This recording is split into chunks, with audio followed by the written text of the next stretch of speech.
Imaginez-vous dans le désert marcher avec un groupe, monter vers la terre d'Israël et là, arriver devant une vue exceptionnelle. Un paysage à couper le souffle, une terre de lait et de miel magnifique, des fruits exceptionnels, une terre comme jamais vous n'avez vu, un endroit merveilleux, des palmiers, des sources, des fruits immenses, une grappe de raisin comme on n'a jamais vu, on a l'impression qu'elle est géante, il faut 8 personnes pour la porter, pour porter une seule grenade. Il faut une personne qui la porte à bout de bras tellement que c'est grand, alors qu'aujourd'hui vous prenez une grenade, vous l'avez dans la main. Non, là il faut à bout de bras tellement qu'elle est immense. Un pays ruisselant, magnifique. Et là, vous allez dire, mais qu'est-ce que c'est que cet endroit bizarre? Il y a du lait qui coule, il y a du miel, les fruits sont géants. Oh là là, on va se balader un petit peu et on va voir des géants. On va aller un peu plus loin et on va voir que des enterrements. Mais qu'est-ce que c'est que ce pays de fou? C'est ça dans le pays où on va aller? C'est ça le pays que Dieu nous a donné? On n'en veut pas. Quoi? Oui, c'est exactement ce qui s'est passé dans la paracha de la semaine. Les explorateurs envoyés par Moshe Rabbeinu pour voir le pays, alors que Dieu lui avait dit « Ne t'inquiète pas, le pays est bon ». Et lui, il avait dit au peuple d'Israël « Le pays est bon, ne vous faites pas de soucis ». Et eux, ils n'ont pas voulu l'écouter. Qu'est-ce qu'ils ont dit? « Non, non, non, Moshe, arrête de nous la faire à l'envers. Nous, ce qu'on veut, c'est aller voir ce qu'il y a là-bas. On va aller voir si tout est vrai, tout est comme il faut, pas comme toi, tu nous dis « Ah, tu nous dis que c'est bien, Dieu nous dit que c'est bien. » Et nous, on veut voir. Avec un balagan total, ils sont venus toucher Moshe Rabbeinu. Moshe envoie des explorateurs. Moshe leur a dit « Mais c'est bien ». Il leur a dit « Comment je peux être sûr ?» Il a dit « C'est comme un vendeur qui vend son âne. Et il vient l'acheteur et lui dit « Ton âne, il est bien nourri ?» « Oui, il est bien nourri. Je peux mettre sur lui des marchandises pour voir s'il tient bien ?» « Bien sûr, tu peux mettre des marchandises. » « Est-ce que ton âne, il tient la vitesse, il tient le chemin? Il fait des longues distances? Oui, bien sûr, je peux l'essayer. Mais bien sûr, tu peux l'essayer. Est-ce que ton âne, il est en bonne santé? Est-ce que je peux vérifier ses dents? Mais bien sûr, tu peux vérifier ses dents. Est-ce que je peux vérifier ses yeux pour voir s'il voit bien? Bien sûr, tu peux vérifier ses yeux. Est-ce que je peux vérifier ton pédigré? Oui, voilà. Voilà que j'ai été chez le vétérinaire. Et là, le midi, ah bah écoute, si toi tu me montres tout ça, ça veut dire que il n'y a rien à dire, je te fais confiance. Ah, tu m'as dit tu peux. Ça veut dire que je suis sûr que ce n'est pas une arnaque que tu me donnes. Et Moshe Rabbeinu, pareil avec les Bnei Israël. On peut aller voir? Oui, vous pouvez aller voir. On peut vérifier? Oui, vous pouvez. Et au lieu de dire, bon alors on te fait confiance, Moshe était le plus grand de tous les prophètes. Non, envoie des explorateurs, 12 explorateurs. Sur les 12 explorateurs, 10 vont se dévoyer. 10 vont pas apprendre de Myriam à Nevia qui avait été punie dans la paracha de la semaine dernière parce qu'elle avait fait du Lachon Hara sur Moshe Rabbeinu. Ils ont commencé à dire dans leur tête, dès le moment où ils ont été envoyés, on va pas faire le travail comme il faut. On va décider de casser la réalité. Ils vont aller, ils vont vérifier, ils vont ramener des fruits. Et ils vont commencer par la vérité. Parce que tout mensonge commence par une vérité pour qu'il se tienne un petit peu. Et ils vont dire, on a été dans cette terre, elle est magnifique. Mais regardez, ces fruits qu'elle donne, des fruits immenses. Il faut 8 personnes pour tenir la grappe de raisin.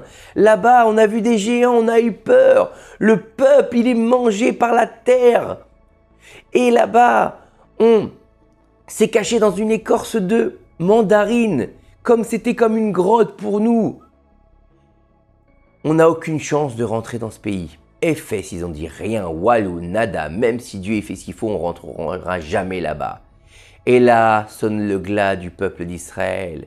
C'est la paracha de tous les malheurs. À cause de ces pérégrinations des explorateurs sur la terre d'Israël, pendant 40 jours, pendant 40 ans, on va errer dans le désert. Pendant 40 ans, chaque homme de la génération, il va creuser sa tombe. Chaque jour de Tisha B'Av et il va aller dedans. Et ceux qui se relèveront le lendemain, ils enterreront les amis qui sont morts la veille. Et donc, à cause de ce qu'ils ont fait, à cause du Lachon Hara qu'ils ont fait sur la terre d'Israël, à cause de cela, le 9 Av sera un jour de destruction puisqu'ils ont dit du Lachon Hara sur la terre d'Israël le 9 Av. Ils seront punis et le peuple d'Israël sera puni dans une date terrible pour le peuple d'Israël. La date de Tisha B'Av où le premier temple et le deuxième temple sont détruits. Dans cet espace de Tammuz et Av qui appartient à Esav Aracha, des mois très difficiles, des mois de peine, des mois où on va baisser la simcha, des mois où on va s'asseoir dans le deuil de la destruction du temple, des mois où il y a eu des tonnes et des tonnes de pogroms contre les Juifs, des choses terribles qui se sont passées. Nos sages nous disent que les plus grandes catastrophes qui ont eu lieu pour le peuple d'Israël se sont passées à cette époque-là. Pourquoi?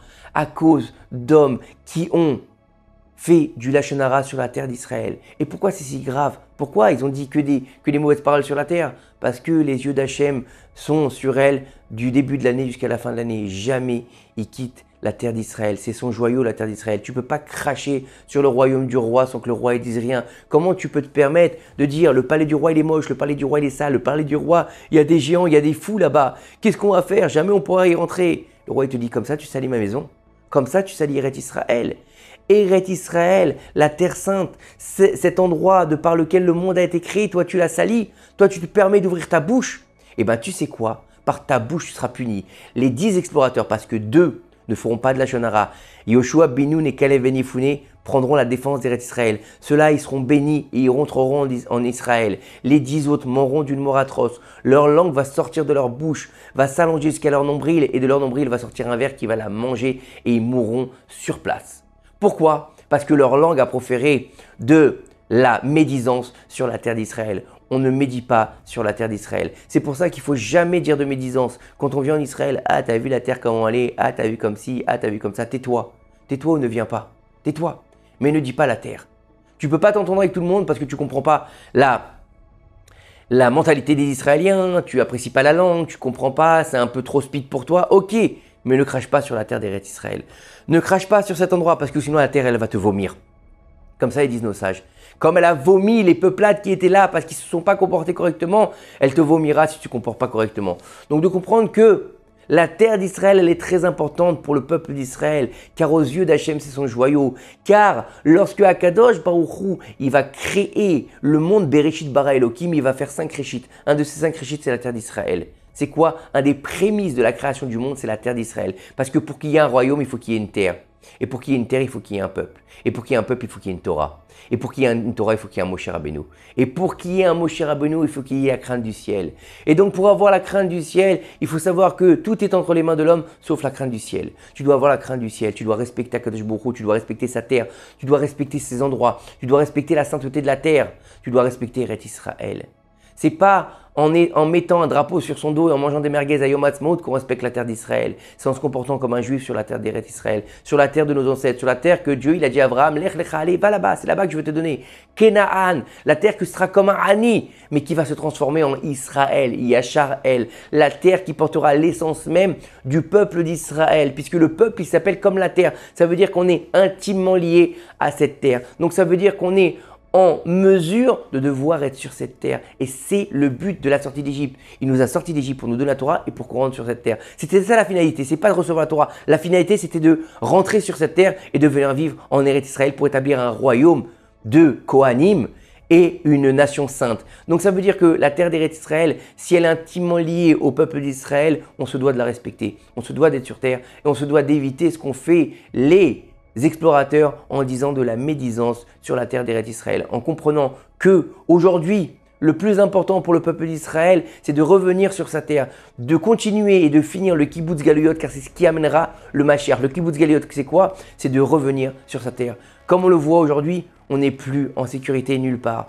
On n'est plus en sécurité ici en Israël, sous les tirs de missiles, avec la situation de guerre, que dans les pays européens où là-bas se lève un antisémitisme total comme on n'avait pas vu depuis très longtemps et qui sonne en fait l'avènement du Mashiach. Que ces quelques paroles nous aident à faire venir le Mashiach, Amen, Kinératson, Shabbat Shalom.